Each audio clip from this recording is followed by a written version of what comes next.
बहुत समय पहले चंपकवन जंगल में भूरी चिड़िया अपनी माँ टुनटुनी चिड़िया और अपने पिता बंटी कबूतर के साथ रहती थी।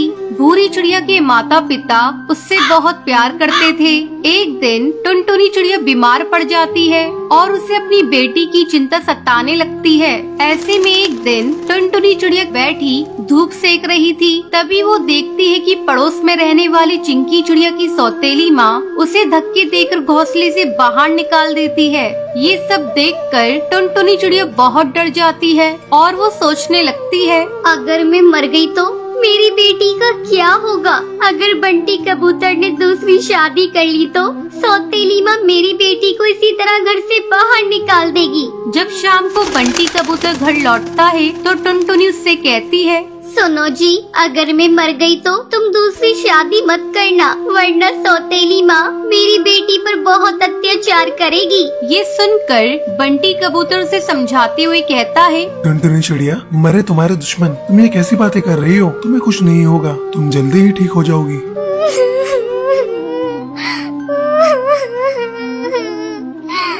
नहीं, तुम्हें आज मुझसे ये वादा करना ही होगा कि मेरे मरने के बाद तुम कभी दूसरी शादी नहीं करोगे। टुनटुनी, मैं तुमसे वादा करता हूँ कि मैं कोई दूसरी शादी नहीं करूँगा। कुछ दिन इसी तरह गुजर जाते हैं।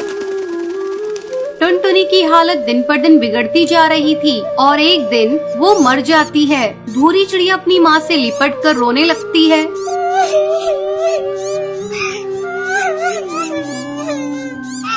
उठो ना माँ, तुम उठ क्यों नहीं रही हो?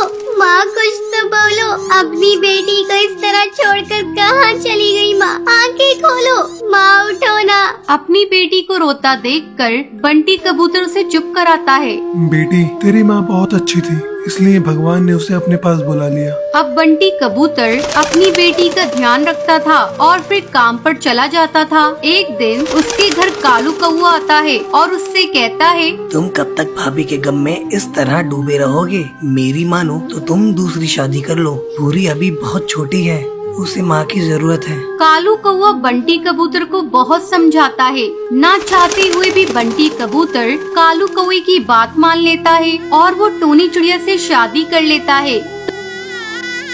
टोनी चिड़िया शक्ल से बहुत ही भोली थी, वास्तव में वो बहुत ही निर्दयी थी। टोनी चिड़िया बंटी कबूतर के सामने भूरी चिड़िया से बहुत प्यार करती, लेकिन उसके काम पर जाते ही वो भूरी चिड़िया पर अत्याचार करना शुरू कर देती थी। एक दिन वो भूरी चिड़िया से कहती है, अरे ओ महारानी, चल उठाइए झाड़ू और कमरे में झाड़ू लगा, फिर आकर मेरे पैर दबा। और खबरदार, अगर तूने अपने बाप से कुछ कहा तो मैं तेरी बोटी बोटी काट कर चील को खिला दूंगी। तेरे बाप को पता भी नहीं चलेगा। अपनी सौतेली माँ की बात सुनकर भूरी चिड़िया बहुत डर जाती है। वो अपने पिता से कुछ नहीं कहती। एक दिन भूरी चिड़िया की तबीयत कुछ खराब थी। जब टोनी चिड़िया उससे काम करने को कहती है तब भूरी चिड़िया मना कर देती है। माँ, आज मेरी बहुत तबीयत खराब है, इसलिए मैं घर का काम नहीं कर पाऊंगी। मुझे बहुत कमजोरी महसूस हो रही है, आज आप घर का काम कर लीजिए। भूरी चिड़िया की बातें सुनकर टोनी चिड़िया गुस्सा हो जाती है और गुस्से में उसे पीटने लगती है और उसे घोंसले से बाहर धक्का देकर निकाल देती है। उसी समय बंटी कबूतर किसी काम से वापस अपने घर आ रहा था। जब वो टोनी चिड़िया की हरकत देखता है तो गुस्से से आग बबूला हो जाता है और वो टोनी चिड़िया से कहता है, टोनी चिड़िया, मैंने अपनी बेटी के लिए तुमसे शादी की थी। तुम तो मेरी बेटी के साथ बहुत बुरा बर्ताव करती हो। तुम अभी और इसी वक्त मेरे घोंसले से बाहर निकल जाओ। ये सुनकर टोनी चिड़िया बंटी कबूतर से माफी मांगने लगती है। बंटी, मुझे माफ कर दो, ये भूरी बहुत ही ज्यादा बदतमीज है। तुम तो जानते हो ना, मैं तुमसे और भूरी से कितना प्यार करती हूँ। तुम ही मुझे बताओ, मैं अपनी बेटी को नुकसान पहुँचा सकती हूँ क्या? वो टोनी चिड़िया को माफ नहीं करता और उसे घोंसले से भगा देता है। फिर बंटी कबूतर अपनी बेटी भूरी चिड़िया के साथ खुशी खुशी रहने लगता लगता है। एक जंगल में टुनटुनी नाम की गरीब चिड़िया रहती थी। वो मिट्टी के खिलौने बनाकर जंगल में पक्षियों को बेचा करती थी, लेकिन उसके खिलौने ज्यादा अच्छे नहीं होते थे। एक दिन वो टोकरी में खिलौने बनाकर जंगल में बेचने के लिए जाती है। खिलौने ले लो, खिलौने मिट्टी के खिलौने ले लो, हाथी घोड़ा चिड़ी और बंदर ले लो, खिलौने सुंदर सुंदर ले लो। तभी बबली कबूतरी अपनी बेटी के साथ वहाँ पर आती है। माँ, मुझे मिट्टी का खिलौना दिलवा दो ना, कितनी अच्छी है। नहीं बेटा, कितने बेकार खिलौने हैं। मैं तुझे आगे से अच्छा वाला खिलौना दिलवा दूंगी। बबली बहन, ले लो ना खिलौना, मैं सस्ते दाम में दूंगी। लेकिन बबली कबूतरी मुंह बनाकर वहाँ से चली जाती है। अब सुबह से रात हो जाती है, टुनटुनी का एक भी खिलौना नहीं बिकता है। सुबह से शाम हो गई है, एक भी खिलौना नहीं बिका और मैं घर वापस भी नहीं जा सकती। 3 दिनों से खाना नहीं खाया है मैंने, आज तो भूखा सोना पड़ेगा। तभी उसके पास में एक कालू कौवे की दुकान थी। वो टुनटुनी से कहता है, क्या हुआ टुनटुनी बहन, आज फिर तुम्हारे खिलौने नहीं बिके? मेरा तुम्हारी मदद करने का बहुत मन करता है, पर मैं मजबूर हूँ। मेरे बीवी बच्चे हैं, इन पैसों में उनका ही पूरा नहीं हो पाता है। कोई नहीं कालू भैया, आपने मेरे बारे में सोचा, यही काफी है मेरे लिए। ये कहकर टुनटुनी अपने घर जाने लगती है। तभी उसे जंगल में पीछे से अजीब सी आवाजें सुनाई देती हैं। ये सुनकर टुनटुनी डर जाती है। टुनटुनी बेटा, इधर आओ। टुनटुनी इधर आओ मेरे पास।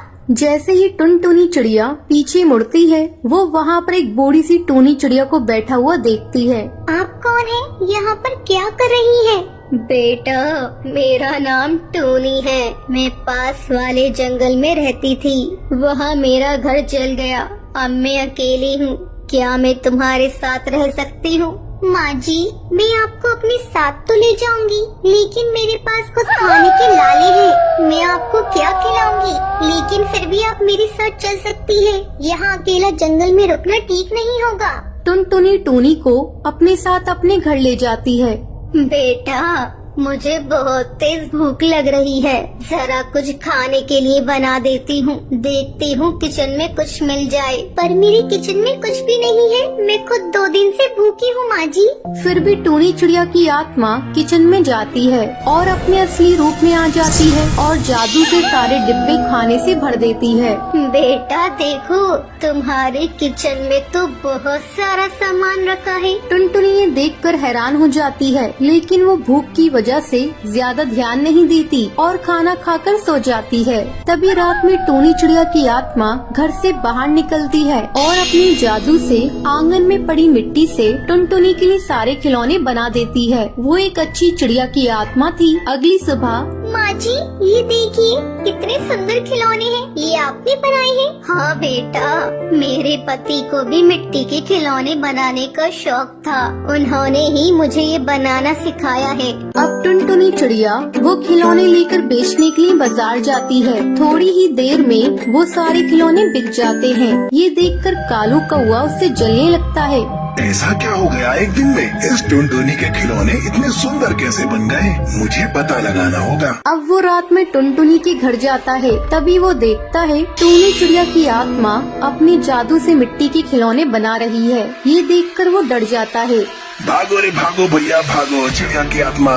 अगले दिन वो जंगल के पक्षी और जादूगरनी के साथ टुनटुनी के घर आता है। अरे टुनटुनी, बाहर निकलो, घर से बाहर आओ। क्या हुआ है भैया, आप इतना चिल्ला क्यों रही हैं? टुनटुनी, कल रात कालू कौवे ने तुम्हारे यहाँ एक चिड़िया की आत्मा को देखा है। कहाँ है? उसे घर से बाहर निकालो, कहाँ छुपा रखा है? कालू कौवा, वो औरत बहुत अच्छी है, वो कोई चिड़िया की आत्मा नहीं है। माँ जी बाहर आइए, देखिए ये सब आपको क्या बोल रही है। टूनी चिड़िया बाहर आती है। जादूगरनी उससे पूछती है, कौन हो तुम? यहाँ पर क्या कर रही हो? बता, तू चिड़िया की आत्मा है ना? मैं जानती हूँ। कौन? मैं? भूत नहीं, मैं तो पास वाले जंगल में रहती हूँ। अच्छा, अभी दूध का दूध पानी का पानी हो जाएगा। जादूगरनी टूनी चिड़िया की आत्मा पर गंगा जल डालने लगती है। टूनी चिड़िया की आत्मा अपने असली रूप में आ जाती है। ये क्या कर रही हो? मुझे मुझे दर्द हो रहा है, जाने दो, मैं किसी को नुकसान पहुंचाने नहीं आई हूँ। मैंने तुम्हारा क्या बिगाड़ा है? ठीक है, मैं सच सच बताती हूँ। जादूगरनी रोको, उन्हें दर्द हो रहा है, उन्हें अपनी बात बोलने का मौका तो दीजिए। मैं पूछती हूँ, माँ जी, आप चिड़िया की आत्मा हैं, आपने हमेशा मेरी मदद की, पर आपने मुझे बताया क्यों नहीं? बेटा, मुझे माफ कर दो, मैंने तुमसे सच छुपाया। मेरी एक बेटी थी, बिल्कुल तुम्हारी जैसी। मैं उससे बहुत प्यार करती थी, लेकिन बीमारी की वजह से उसकी मौत हो गई। उसकी याद में मैंने खुदकुशी कर ली और एक आत्मा के रूप में इधर उधर भटकती रही। जब उस रात मैंने तुम्हें परेशान देखा तो मुझे अपनी बेटी की याद आ गई, इसलिए मैं तुम्हारी मदद कर रही थी। इसके अलावा मैं तुम्हें नुकसान नहीं पहुंचाना चाहती थी। ये सुनकर सबकी आंखों में से आंसू निकलने लगते हैं। टुनटुनी रोते हुए कहती है, माँ, आप परेशान मत होइए, मैं भी आपकी बेटी जैसी हूँ। हाँ बेटा, मुझे तुम्हारे रूप में अपनी बेटी मिल गई। मुझे अब और क्या चाहिए? मैं चलती हूँ, बस तुम ध्यान रखना, जब भी तुम्हें मेरी जरूरत होगी मैं तुम्हारे पास मिलूंगी। ये कहकर टूनी चिड़िया की आत्मा वहाँ से चली जाती है। एक दिन बंटी खुशी खुशी ऑफिस से घर आता है और अपनी पत्नी टुनटुनी को बुलाता है। टुनटुनी, कहाँ हो तुम? जल्दी इधर आओ। क्या हुआ बेटा, आज तू बड़ा खुश लग रहा है। हाँ माँ, आज मैं बहुत खुश हूँ क्योंकि मेरा आज प्रमोशन हुआ है। माँ, ये देखो, मैं तुम्हारे लिए शॉल लेकर आया हूँ। तभी वहाँ टुनटुनी आ जाती है। क्या बात है जी, आपने मुझे क्यों बुलाया? हाँ टुनटुनी, ये लो, मैं तुम्हारे लिए सोने का हार लेकर आया हूँ। ये हार बहुत ही अच्छा लग रहा है। हाँ हाँ बेटा, इस तरक्की में इसी का तो हाथ है, मेरा तो जैसे कुछ है ही नहीं। ये लो पकड़ो अपनी घटिया शॉल, मुझे नहीं लेना। बबली गुस्से में शॉल फेंक कर वहाँ से चली जाती है। अगली सुबह जब टुनटुनी सबके लिए चाय बना रही होती है तो वहाँ बबली आ जाती है। बहू, तू तो बड़ी शातिर निकली, तूने मेरे बेटे को अपने कब्जे में कर लिया। अब वो तेरी हर बात मानता है, मैं तो जैसे कुछ हूँ ही नहीं। माँ जी, आप ये क्या कह रही हैं? मैंने क्या किया है? तूने मेरे बेटे को काबू में कर लिया है और कह रही है कि मैंने क्या किया? मेरा बेटा कल तेरे लिए इतना महंगा हार लेकर आया और मेरे लिए बस 500 रुपए की शॉल। माँ जी, वो हार आप ले लीजिए, मैं क्या करूँ? मैं तो इतने महंगे हार पहनती भी नहीं हूँ। अच्छा, तो अब तू मुझे भीख में देगी? मैं तेरे पर तोड़ दूंगी। तू अपनी औकात में रहा कर, अब खड़ी खड़ी मेरा मुँह देखेगी? चल अब जा जाके चाय बना। टुनटुनी बबली को चाय देती है। बबली जानबूझकर गर्मा गर्म चाय टुनटुनी पे गिरा देती है। माँ जी, आपने ये क्या किया? तेरे साथ जो मैंने किया बहुत सही किया। इसी तरह कुछ दिन गुजर जाते हैं। एक दिन बबली जंगल से घर आती है। टुनटुनी, अरे ओ टुनटुनी, कहाँ मर गई? जल्दी से मेरे लिए एक गिलास पानी ला। अभी लाती हूँ माँ जी। टुनटुनी पानी लाकर अपनी सास को लाकर देती है। तभी अनाज घर में से जलने की बू आती है। टुनटुनी भागकर अनाज घर में जाती है। हे भगवान, ये क्या हो गया? माँ जी तो आज मुझे मार ही डालेंगी। तभी बबली कबूतरी आकर टुनटुनी पर चिल्लाने लगती है। अरे ये क्या किया तूने? पूरे साल का राशन का तूने सत्यानाश कर दिया। कल मुही इतना अनाज और चावल जला दिया, पूरे साल भर का तो था।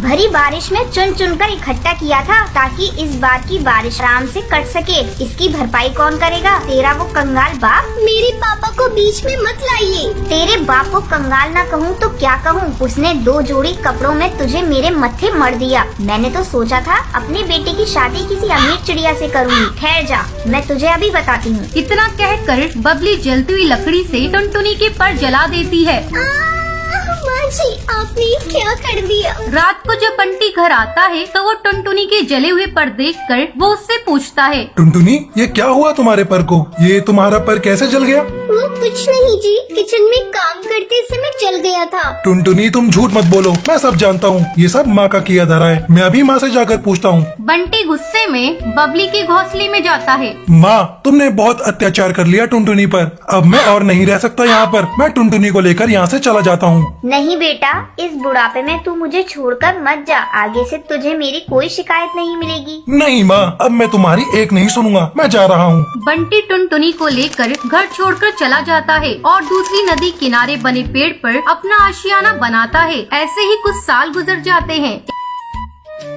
एक दिन जंगल में भारी तूफान और बारिश आई हुई थी। माँ इस भयंकर तूफान में कैसे अपने आप को बचा रही होंगी, मुझे जाकर उन्हें देखना चाहिए।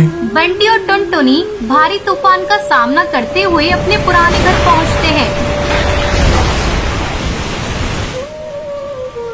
वहाँ बबली कबूतरी बारिश में भीग रही थी और आखिरी सांसें गिन रही थी। माँ तुम्हें क्या हुआ माँ? बेटा मुझे माफ कर दे। बहू तू भी मुझे माफ कर दे। इतना कहते हुए उसकी सांसें वहीं रुक जाती हैं। उस दिन के बाद से टुनटुनी और बंटी अपनी माँ के घर में रहने